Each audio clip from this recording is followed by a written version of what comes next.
വിൽപ്പനയിലെ തിരിച്ചടിയും ഉൽപാദന ചെലവിലെ വർധനയും നേരിടാനാവാതെ പ്രമുഖ ജാപ്പനീസ് വാഹന കമ്പനിയായ നിസാൻ മോട്ടോഴ്സ് ഇന്ത്യൻ വിപണിയിൽ നിന്ന് പിന്മാറുവാൻ ഒരുങ്ങുന്നു. ഇന്ത്യയിലെ വാഹന നിർമ്മാണം നിസാൻ അവസാനിപ്പിച്ചേക്കുമെന്ന് ജപ്പാനിലെ മാധ്യമങ്ങൾ കഴിഞ്ഞ ദിവസം വാർത്ത നൽകിയിരുന്നു. എന്നാൽ കമ്പനി ഇക്കാര്യം സ്ഥിരീകരിച്ചിട്ടില്ല. ചെലവ് ചുരുക്കലിന്റെ ഭാഗമായി നിർമ്മാണ അസംബ്ലിംഗ് യൂണിറ്റുകളുടെ എണ്ണം കുറയ്ക്കുമെന്നാണ് വാർത്തകൾ. Renault Nissan automotive India private ലിമിറ്റഡിലെ ശേഷിക്കുന്ന 51% ഓഹരികൾ വാങ്ങുമെന്ന് ഏപ്രിലിൽ റെനോ പ്രഖ്യാപിച്ചിരുന്നു.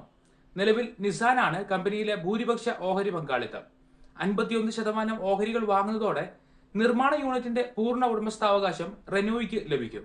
ഇന്ത്യയിൽ നിസാന്റെ വാഹന ഉൽപാദനം കുറയുകയാണ്. തമിഴ്നാട്ടിലെ നിർമ്മാണ യൂണിറ്റിൽ നിസാൻ മാഗ്നറ്റ് മാത്രമാണ് നിലവിൽ നിർമ്മിക്കുന്നത്. നിർമ്മാണ യൂണിറ്റ് റെനോ ഏറ്റെടുക്കുന്നതോടെ കാറുകൾ നിർമ്മിക്കുന്നതിന് നിസാൻ അധിക പണം മുടക്കേണ്ടി വരും. ഇതുവരെ 550 മില്യൺ യൂറോ ആണ് ഇന്ത്യയിലെ നിർമ്മാണ യൂണിറ്റിൽ നിസാൻ ചെലവഴിച്ചത്.